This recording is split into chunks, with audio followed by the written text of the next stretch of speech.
Bonjour chers téléspectateurs de Coquille Brisée, vous qui aimez bien notre chaîne Coquille Brisée, vous qui nous suivez partout dans le monde, nous sommes là. Aujourd'hui, nous avons un sujet et un invité que nous allons discuter pendant quelques minutes. Il s'agit de Maître Blaise Mondouka qui est de Okumbusho. Qu'est-ce que Okumbusho? Vous allez découvrir tout à l'heure ensemble avec moi.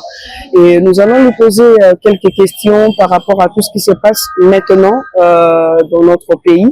Et pourquoi pas savoir quelles sont les activités sur terrain que Okumbusho est en train de faire. Nous sommes là avec mon invité. Il est déjà là, Maître Blaise Mondouka. Bonjour Maître. Bonjour, Maman Africa. Heureuse de vous recevoir aujourd'hui, ça fait longtemps. En tout cas, sois-en rassuré que la joie est partagée. Vraiment, oui. Je suis très contente. Alors, Maître,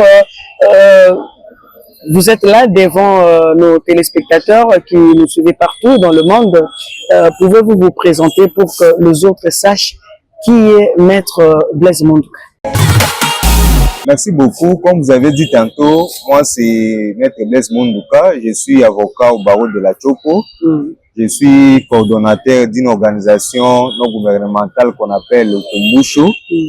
Mais aussi je suis l'un des 3 boursiers en Afrique. La bourse qu'on appelle Gaëta Moto 2023 des défenseurs des droits de l'homme de l'Amnesty International. Merci beaucoup Blaise. Alors aujourd'hui nous sommes là avec vous. C'est vrai qu'il y a beaucoup de gens qui ne savent pas qu'est-ce que Okumbusho. Mais il y a quelques-uns, parce que ce n'est pas la première fois que je reçois l'un de vous. Et nous voulons quand même savoir c'est quoi Okumbusho. C'est une structure, c'est une organisation, c'est un parti politique. C'est quoi Okumbusho? Merci madame. Okumbusho, c'est un swahili et en français signifie souvenir. C'est une organisation légale en République démocratique du Congo. Pour être très précis, c'est une organisation non gouvernementale et qui travaille sur les questions des droits de l'homme et du devoir de mémoire.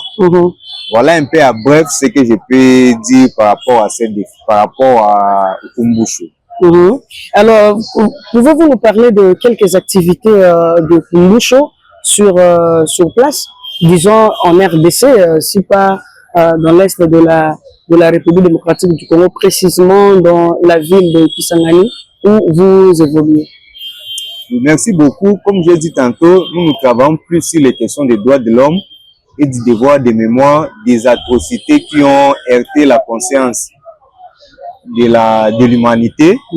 Et nous savons tous que notre pays a connu des périodes des atrocités et ces atrocités-là, je peux dire entre autres, qui ont occasionné des violations des droits de l'homme, des droits internationaux humanitaires.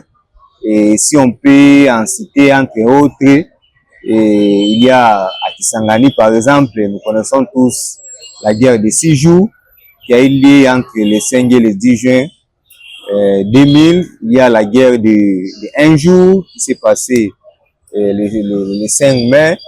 Il y a la guerre de 3 jours qui a eu lieu du 15 au 17 août 1999.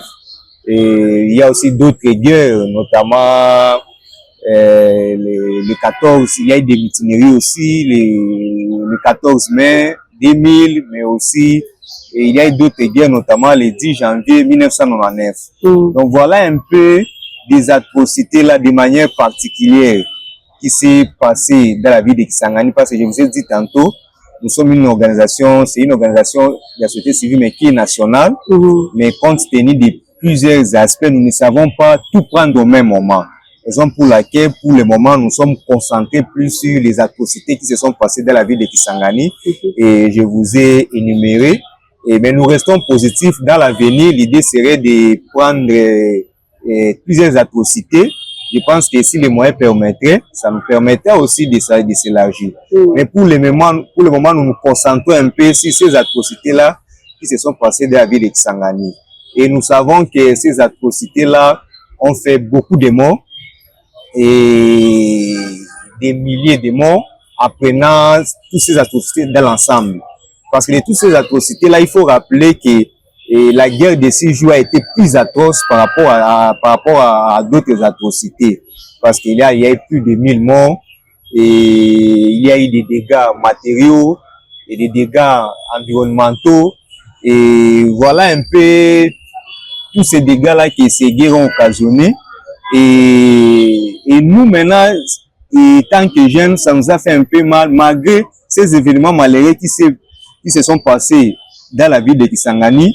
À un moment donné, il y avait un silence total. Personne n'en parlait.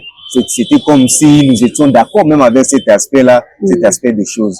Raison pour laquelle, plus de 10 ans, beaucoup d'années plus tard, en tant que jeunes, mais aussi natifs de là, nous avions dit non.